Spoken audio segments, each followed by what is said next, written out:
vino a salvarme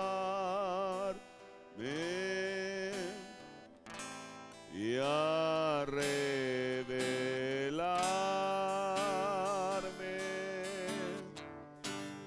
al Dios de amor. Señor, en esta mañana te damos gracias, Padre, porque Cristo es el misterio de revelado, Señor. Padre, permite que esa revelación pueda ser una revelación en nuestras vidas, Señor Jesús. Padre, ahora te pido que en esta mañana tú me ayudes, Señor Dios, en la exposición de tu palabra, Señor. Padre Celestial, que esta escuela dominical pueda ser para nuestra instrucción y para nuestra edificación. En el nombre del Señor Jesucristo pido estas cosas. Amén. Dios bendiga a cada uno de ustedes en esta mañana. Bienvenidos en el nombre de nuestro Señor Jesucristo. Tomemos nuestras escrituras en el Evangelio según San Mateo, el capítulo 13. Vamos a leer la escritura que hemos estado leyendo para hablar de este tema que hemos titulado El reino de los cielos. Este es el sermón número 4 y como subtítulo es la cizaña y el trigo, la parábola de la cizaña y el trigo. San Mateo 13:24 dice: otra parábola les propuso diciendo: el reino de los cielos es semejante al hombre que siembra buena simiente en su campo. Mas durmiendo los hombres vino su enemigo y sembró cizaña entre el trigo y se fue. Y como la hierba salió e hizo fruto, entonces apareció también la cizaña. Y llegándose los siervos del padre de la familia le dijeron: Señor, ¿no sembraste buena simiente en tu campo? ¿De dónde pues tienes cizaña? Y él les dijo: un hombre enemigo ha hecho esto. Y los siervos le dijeron: ¿quieres pues que vayamos y la cojamos? Y él dijo: no, porque cogiéndole cizaña no arranquéis también con ella el trigo. Dejad crecer juntamente lo uno con lo otro hasta la siega. Y al tiempo de la siega yo diré a los segadores: coged primero la cizaña y atadla en manojos, para que más la más recoger el trigo en mi alfolí. Amén. Tome su asiento.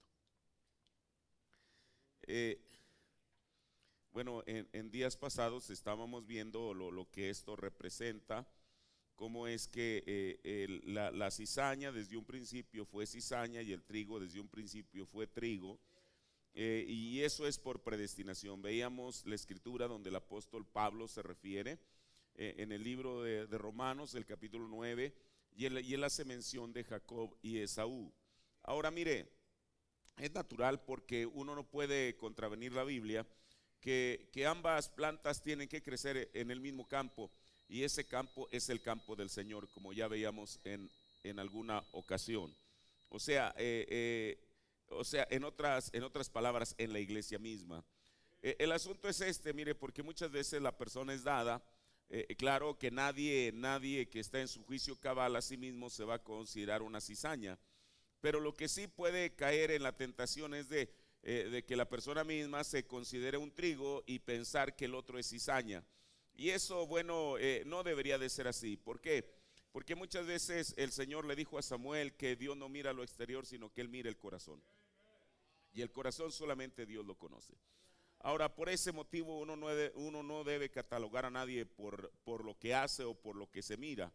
Mire, el profeta de Dios dice en el sermón ¿Por qué no somos una denominación? Párrafo 108, dice: Esaú era lo doble de lo que era Jacob con respecto a ser un verdadero hombre.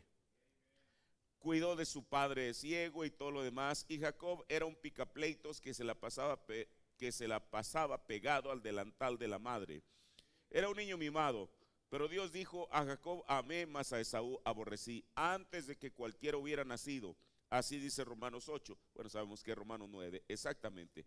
O sea, con esto que nos dice el profeta, que Esaú era lo doble con respecto a ser un verdadero hombre de lo que era Jacob. Si nosotros en aquel tiempo hubiésemos vivido en esa época y tuviésemos que haber emitido un juicio sobre cuál de los dos era más cristiano, seguramente por lo que veíamos hubiéramos dicho que Esaú, y era la verdad. ¿Me explico? En el sermón Oyendo, reconociendo y actuando según la palabra de Dios, párrafo 35, dice: lo mismo con Esaú y Jacob. Esaú parecía ser mejor hombre. Él era juicioso e hizo cosas caritativas. Él cuidaba de su padre anciano y ciego y le traía venado y cuidaba de él. Y era un buen muchacho. Son muchas las cosas que los creyentes carnales hacen en línea con la religión. Sociedades que ayudan y pagan las cuentas del hospital de las personas y cosas religiosas. Pero yo no estoy hablando de eso, dice el profeta.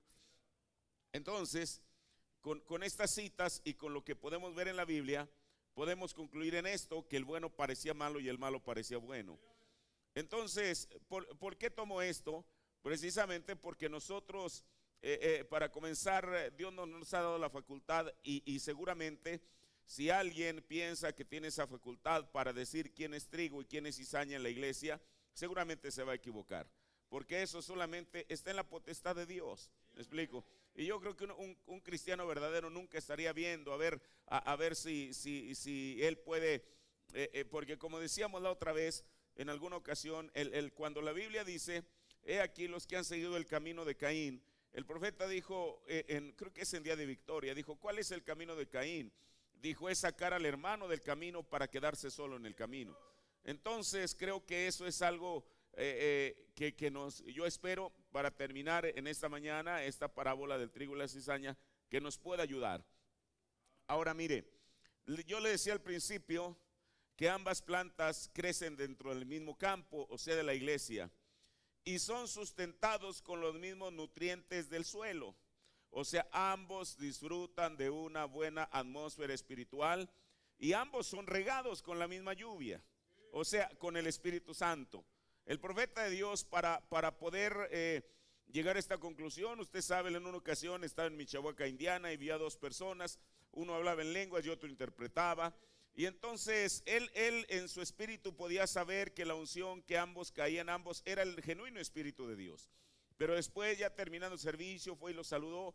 Él tenía una manera de saber de alguna manera la vida de las personas, y se dio cuenta que uno era un genuino cristiano y el otro tenía una esposa y estaba viviendo con otra.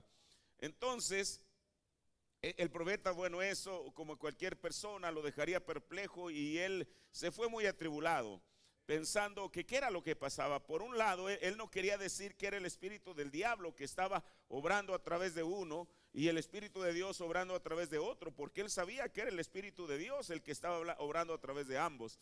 Mire, y eso, no crea usted que inmediatamente vino la respuesta. Él oraba respecto a eso, no porque estuviera en sí preocupado por las personas, sino que era lo que estaba pasando allí.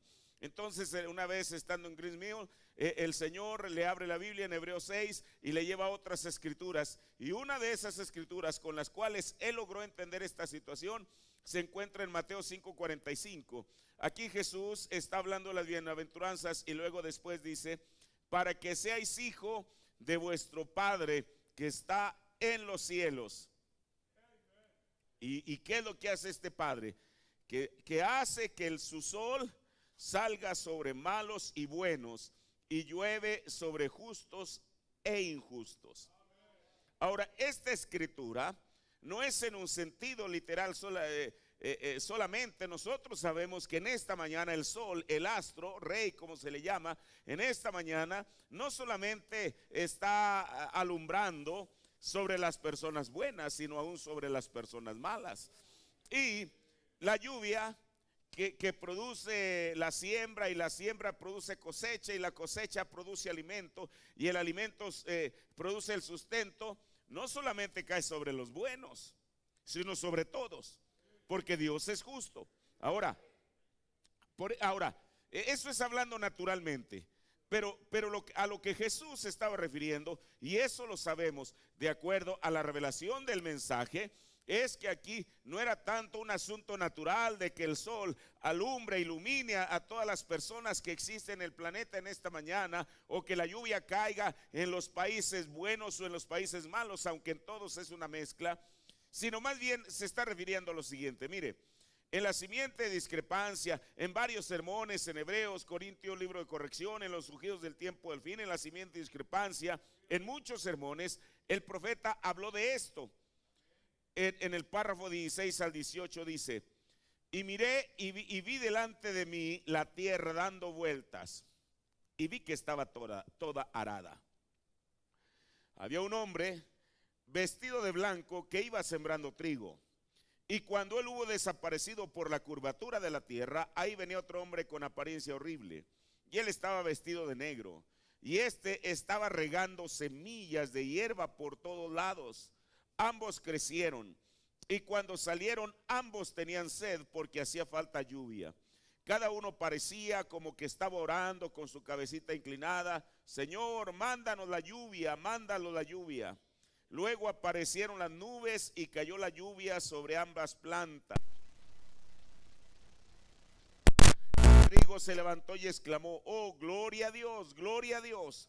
Y la hierbita se levantó al lado y dijo: gloria a Dios, gloria a Dios. Luego la visión fue interpretada.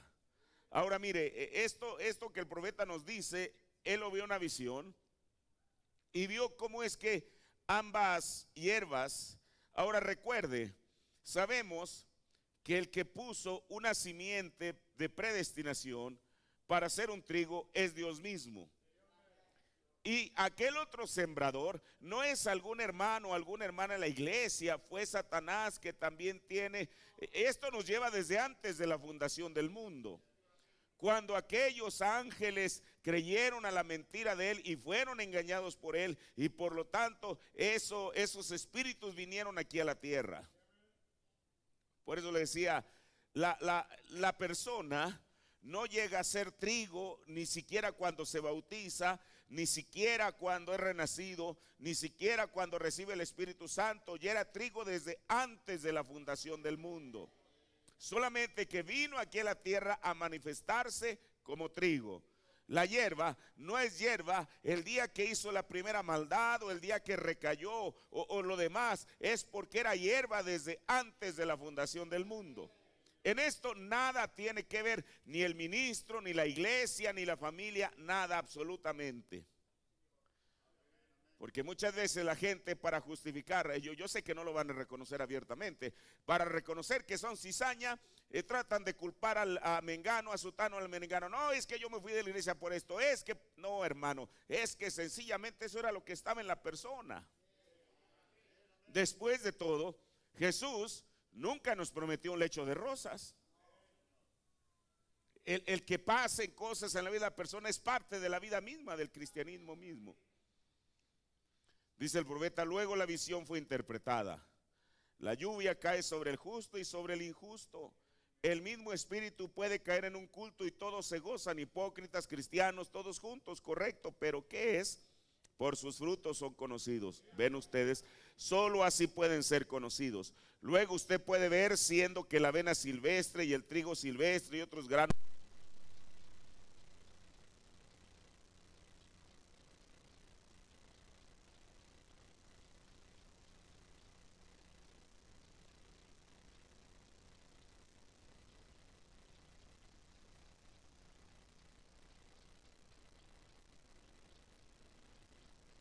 Jesús lo habló en la parábola. Pero al final, tanto el trigo como la cizaña, cada quien irá a su destino. Los apóstoles, dijo el profeta en una ocasión, dijo que el predicador, ellos dijeron: bueno, vamos a hacer una purga, por decirlo así, aquí en la iglesia. Vamos a arrancar a la cizaña y que se quede solo el campo de trigo. Jesús, sabiendo eso, les dijo: ustedes no lo hagan porque seguramente se van a equivocar. Y si uno toma el patrón que el profeta nos dice de Jacob y Esaú, imagínense ustedes que Dios le hubiera dado al ser humano la facultad para arrancar lo que a su criterio es la cizaña, seguramente estaría arrancando trigo. Por eso no está en las manos de nadie, eso solamente está en manos de Dios. Y va a ser en el tiempo de la siega. Ahora mire, ya hemos dicho que a través de las edades ha habido 7 edades de la iglesia, pero en este tiempo cualquier persona que es una persona que conoce la Biblia y que sabe del mensaje, ninguno de nosotros tendríamos duda que a nosotros nos tocó vivir el tiempo de la cosecha. Bueno, pero ¿cómo va a ser esa separación? Mire, aquí mismo en Mateo, el capítulo 13, que es el capítulo que acabamos de leer originalmente, vamos a leer el verso 40 y 42. Dice el Señor Jesús: de manera que como es cogida la cizaña y quemada al fuego, así será en el fin de este siglo, o sea, en el fin de este mundo. Mire, la Biblia dice en Malaquías, el capítulo 4, comienza diciendo: he aquí viene el día ardiente como un horno. Y luego dice él que los soberbios y los que hacen maldad serán como estopa en aquel día que vendrá y les abrazará. Ahora, primeramente habla de un día ardiente como el fuego. Y luego dice que a los soberbios y los que hacen maldad, que ese fuego los va a abrazar. Usted sabe lo que es abrazar, es cubrir completamente hasta llegar a una aniquilación. Y luego Jesús dice, enviará el Hijo del Hombre a sus ángeles y cogerán de su reino todos los escándalos y los que hacen iniquidad, y los echarán en el horno de fuego. Allí será el lloro y el crujir de dientes. Mire, aquí hay dos cosas que quiero que note. Primeramente, viene un juicio. Bueno, Malaquías 4, en el libro de Joel, en el libro de Isaías, aún la Biblia en Apocalipsis 6, cuando se abre el sexto sello, nos habla del mismo evento, que viene un día del juicio. No el día del juicio final que estamos hablando en el trono blanco, sino el juicio para este mundo. Ahora, aquí hay algo importante, mire, porque en esto lo tenemos que entender. Primeramente, el trigo va a ser recogido para ser llevado al alfolí. ¿Qué es el alfolí? Es el almacén de Dios. Dios va a recoger su trigo, va a recoger su novia. Ahora, aquí hay algo importante que quiero que note. El trigo va a ser llevado con él. El trigo. Lo demás, también desde luego, porque Jesús dijo que fueran atados en manojos. El profeta de Dios dijo que hay un gran manojo que va a ser producido por el Concilio Mundial de Iglesias, en el cual van a estar todos los manojos menores. Haga de cuenta un manojo bautista, metodista, pentecostal, católico, presbiteriano, lo que sea. Ahora escuche, porque también quiero decir esto. Yo no estoy diciendo que toda la gente, por el hecho de estar en la denominación, vaya a estar perdida. Yo creo que dentro de la denominación va a haber gente que van a ser salvas. Eso es normal. Solo que a la novia se le fue enviado un mensaje. Porque si de todas las denominaciones hubiera novia, entonces ¿para qué queremos un mensaje? Si usted estaba en la iglesia católica, de ahí el Señor lo va a arrebatar. Si usted estaba en la iglesia metodista, de ahí el Señor lo va a arrebatar. Claro que no, Dios envía un mensaje. Así como en el tiempo de Noé, Dios envió un mensaje de advertencia. Primeramente vino la advertencia y luego el juicio. ¿Cuál era la advertencia? Que se prepararan porque un diluvio venía. Hoy en día ha venido un mensaje de advertencia. Y claro, no todo el mundo lo va a recibir. Ahora, mire lo que dice el profeta en una exposición de las 7 edades de la iglesia, en la Odisea, párrafo 184. Tiempo de cosecha. Sí, el tiempo de cosecha. Las dos vides que crecieron juntas y mezclaron sus ramas, ahora están al punto de ser separadas. Los frutos de cada vid son tan distintos, serán recogidos en alfolíes distintos. Los dos espíritus irán a sus diferentes destinos. Hoy es el tiempo de escuchar la última llamada que viene solamente para la novia en el tiempo de la madurez del trigo. Salí de ella, pueblo mío, dice el profeta, el trigo, para que no seáis participantes de sus pecados y que no recibáis de sus, y luego el profeta dice, la cizaña, las plagas. La gran tribulación en el sexto sello y Mateo 24. O sea, la primera cosa, mire, y esto no es uno tratando de ser elitista o separatista y decir, bueno, nosotros como creemos el mensaje, somos los únicos que nos vamos a ir en el rapto. De aquí del mensaje hay mucha gente que se va a quedar. Eso estamos plenamente conscientes. O sea, el hecho de que nosotros digamos, bueno, nosotros ya creemos el mensaje que Dios envió, en sí decir eso no es garantía.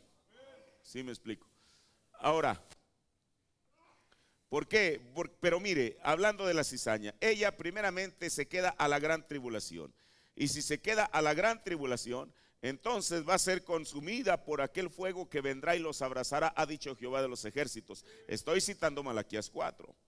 Ahora, pero si eso fuera todo, decir, bueno, ok, ya la cizaña se queda en la gran tribulación, por lo tanto va a ser como estopa, va a ser quemada en un instante. Pero eso no es todo todavía. La cizaña no solamente es quemada como estopa en la gran tribulación, sino que al final es lanzada en el lago de fuego para su extinción. Ahora, hermano, esto que estoy diciendo no es para traer miedo a nadie. Solamente estamos hablando, estamos estudiando a qué se refiere Jesús cuando habla de esta parábola del trigo y la cizaña. Y estas no son cosas mías, no son invenciones mías, para que uno diga, oiga, es que usted, pues, ¿qué piensa? Que no, yo no pienso que soy nada, solamente estamos hablando de esto. Y en esta mañana, así como a usted ni yo, nosotros no sabemos quién es trigo y quién es cizaña, de tal manera que yo no estoy diciendo algo porque yo tenga la certeza. Yo no tengo la certeza de nada. Solamente la única certeza que tenemos es lo que está en la palabra. De lo demás el Señor se encarga. Es más, yo le voy a decir algo. Mire, el deseo de cualquier genuino cristiano, de cualquier cristiano genuino, es que todos sean salvos. ¿Sabe usted por qué? Porque si tiene el Espíritu de Dios quiere que todos sean salvos. Usted dice, y eso está probado por la Biblia. Sí, es lo que dijo Pedro. Porque Dios es paciente, no queriendo que ninguno perezca, sino que todos procedamos al arrepentimiento. Eso es el deseo de Dios. Pero como Dios tiene principios, sobre el deseo de Dios está nuestro libre albedrío. O sea, Él nos expone la palabra, nos da la palabra, y será nosotros quienes decidiremos al final de cuentas. Porque Dios tampoco no va a forzar a nadie, no lo va a tratar de, mire, pero todo obra en su predestinación. Si Dios nos da el libre albedrío, entonces Él sabe que de todas maneras va a haber un grupo elegido que va a aceptar la palabra, que va a pasar por el proceso de la regeneración, que va a recibir el Espíritu Santo y que va a ser parte de la novia. Ese es el plan de Dios. Dice el profeta de Dios en una exposición de las 7 de la iglesia, aquí en la Odisea, párrafo 184. Ahora podemos ver por qué hubo dos viñas, una verdadera y una falsa. También podemos ver por qué Abraham tuvo dos hijos, uno según la carne, el cual persiguió a Isaac, y el otro según la promesa. Y esto es algo muy importante. Mire, el profeta de Dios dijo que ningún creyente va a perseguir a otro creyente. O sea, esa es una, por decir algo, es una evidencia. Ningún creyente va a perseguir a otro. Y bueno, yo espero que usted lo crea. Eso es lo que dijo el profeta. Porque él dijo en las edades de la iglesia que simiente no persigue simiente. ¿Cómo el Espíritu de Dios puede perseguir al Espíritu de Dios? Dígame. Eso no podría ser posible, ni va a ser posible. Por eso dice el profeta, también podemos ver por qué Abraham tuvo dos hijos, uno según la carne, el cual persiguió a Isaac, y el otro según la promesa. También podemos ver cómo de los mismos padres nacieron dos hijos gemelos, el uno conociendo y amando las cosas de Dios, y el otro conociendo muchas de las mismas verdades, pero no siendo del mismo espíritu, y por consiguiente persiguiendo al elegido. Todos lo sabemos, la Biblia nos dice. Ahora quizá usted puede decir, sí, pero Jacob bien merecido se lo tenía porque le robó bueno, la primogenitura en sí no se la robó. Esaú la cedió. Porque dijo el profeta, a Esaú no le interesaba. El profeta dijo que hoy en día la primogenitura es un tipo del Espíritu Santo. Entonces él aprovechó la circunstancia, él no estaba convertido todavía. Él todavía era ese usurpador, ese engañador. Que en cuanto su hermano llegó con hambre y le dijo, dame de ese potaje, él dijo, está bien si quieres, pero va a ser con una condición. Y él nunca forzó a Esaú, sino que Esaú estuvo de acuerdo en el trato. Escuche, y en cuanto a la bendición que Isaac le dio, que le pertenecía a Esaú, fue Rebeca. la que le dijo, mira hijo, tu papá ya está muy enfermo y tú necesitas esa bendición. O sea, yo no encuentro en la Biblia donde Jacob mismo haya planeado esa cosa, es decir, ahorita le voy a robar la bendición a mi hermano. No, fue su madre quien le dijo. Porque el profeta nos dice, una vez ya lo estudiamos, que usted sabe, cada familia por lo general tiene un niño consentido. Jacob era el consentido de Rebeca. Y como el profeta nos lo acaba de decir, siempre andaba pegado a las faldas de ella. Así que ella, había un cierto afecto que ella le tenía, quizá más que a Esaú. Por eso cuando ella vio la conveniencia, ella supo y dijo, mira, ve y ve con tu padre, así disfrázate, etcétera, etcétera, y que él te dé la bendición. Él todo lo hizo por instrucción de la madre. Eso es lo que dice la Biblia.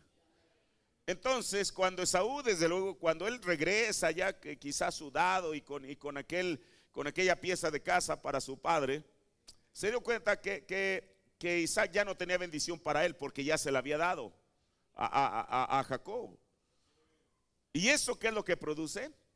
Produce la ira de Esaú sobre Jacob. Y aún después de que Jacob se fue allá donde él consigue a su donde él consigue a su esposa o a sus esposas y toda esa parte de la historia, con Labán, Esaú seguía enojado con él. Inclusive lo estaba persiguiendo cuando venía, pero bueno, el Señor obró con Esaú y entonces al final hicieron un trato amistoso. Pero mire, por eso a esto es a lo que yo me refiero, lo que dice el profeta. Y por consiguiente persiguiendo al hijo elegido. Dios no reprobó simplemente por el hecho de reprobar. Él reprobó por causa del elegido. Un elegido no puede perseguir a otro elegido.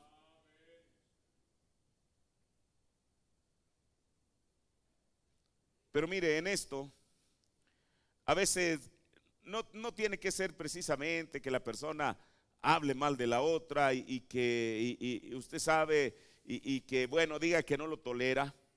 Pero muchas veces eso puede ser más sutil.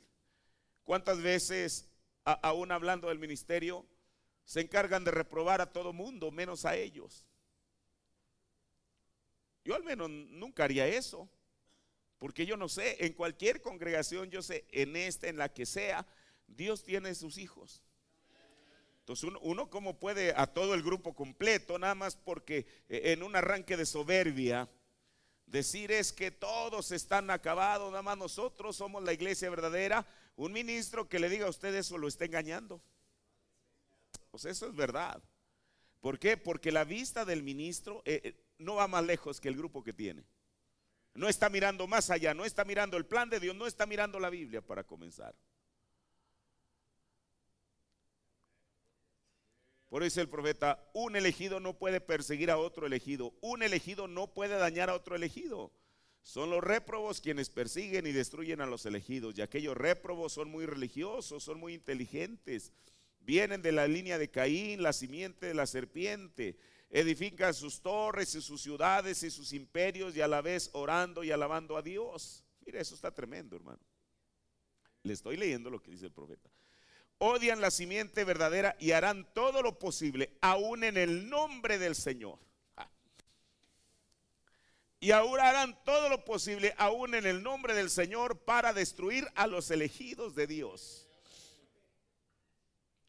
Creo que es en San Juan 14, donde Jesús dijo, y vendrá el tiempo cuando se entregarán los unos a los otros, y luego lo que sigue, pensando que están haciendo un servicio a Dios. Hermano, eso a mí no me habla del vecino que pasa por ahí e insulta. Se supone que si alguien entrega al hermano porque cree que está haciendo un servicio a Dios, es que debe de ser una persona que al menos siente que tiene celo por las cosas de Dios. Eso no es el comunista, bueno, ya no existe en él. Eso no es el ateo, eso no es el agnóstico. Ahora mire, Es gente que profesa conocer a Dios y que piensan que si entregan al hermano están haciendo un servicio a Dios. Eso es lo que dijo Jesús. Dice: odian la simiente verdadera y harán todo lo posible aún en el nombre del Señor para destruir a los elegidos.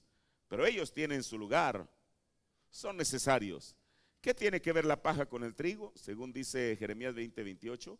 Si no hay paja, no hay trigo. Pero en el fin, ¿qué pasa con la paja? Es quemada con fuego inextinguible. Y el trigo es juntado en el alfolí donde está el Señor. Y aquí está una advertencia del profeta. Mire: oh elegido de Dios, guárdese, estudie bien, tenga mucho cuidado, ocúpese en su salvación con temor y temblor. Filipenses 2:12. Confíe en Dios y sea fortalecido en su poder. El adversario, que es el diablo, anda ahora mismo como león rugiente buscando a quien devorar. Persevere en oración y sea firme. Este es el tiempo del fin. La viña falsa y la verdadera están llegando a madurez, pero antes que madure el trigo, la cizaña madura tiene que ser juntada para el fuego inextinguible. Fíjense, todos están uniéndose al Concilio Mundial de Iglesias. Ahí es donde se juntan. Dentro de poco se llevará a cabo el almacenamiento del trigo, pero por ahora los dos espíritus están obrando en las dos viñas. Salga usted entre la cizaña y empiece a vencer, para que así sea considerado digno de la alabanza de su Señor y listo para reinar y gobernar con él. ¿No es esta una maravillosa advertencia del Espíritu Santo a través de su siervo? Entonces, ocupémonos de nuestra salvación con temor y temblor. Confiemos en Dios y seamos fortalecidos en su poder. De lo demás, el Señor se encarga. Y le vuelvo a repetir: una persona con el Espíritu Santo, no en su espíritu sino en su corazón, no quiere, claro, imagínese usted, uno nunca desearía, o cualquier persona no desearía, que su prójimo o quien sea pueda estar perdido. Eso nadie lo quiere. Y aun si la persona lo quisiera, como le digo, eso no es decisión, no está en la facultad, en las manos del ser humano. Es decir, hacer la separación: fulano es trigo, fulano es cizaña, fulano es trigo, fulano es cizaña. Claro que no, eso solamente está en la ciencia, en el conocimiento previo de Dios. Pero esa es una realidad también. Así que bueno, yo espero que hayamos entendido ahora sí que de bien a bien esta parábola a la cual Jesús se refirió, como es el trigo y la cizaña. Cuando comenzamos a hablar de esto, decíamos que la primera parábola y la última tienen una similitud, porque en ambas hay una separación. Si Dios nos permite, la próxima ocasión vamos a estar viendo de aquel que lanzó la red y qué fue lo que sacó, viéndolo a la luz de lo que la palabra de Dios dice y de lo que el mensaje dice. Vamos a ponernos de pie, vamos a agradecer a nuestro Dios. Padre, te damos gracias en este día, en este momento, porque tú nos has permitido, Señor, profundizar en este conocimiento, Señor, de tu palabra, Padre. Señor Dios, te rogamos por misericordia primeramente para cada uno de nosotros, Señor. Ninguno de nosotros queremos ser cizañas, Señor Dios, Padre Celestial. Por eso, Dios, esto es un asunto individual en el cual clamamos ante ti, Señor, y pedimos por tu misericordia hacia nosotros, Padre. Permite que esta palabra, Señor Jesús, se quede en nuestros corazones, Señor, y que ella sea parte de nosotros mismos, que sea una instrucción de tu palabra hacia nosotros, en el nombre del Señor Jesucristo. Amén. Tomen su asiento.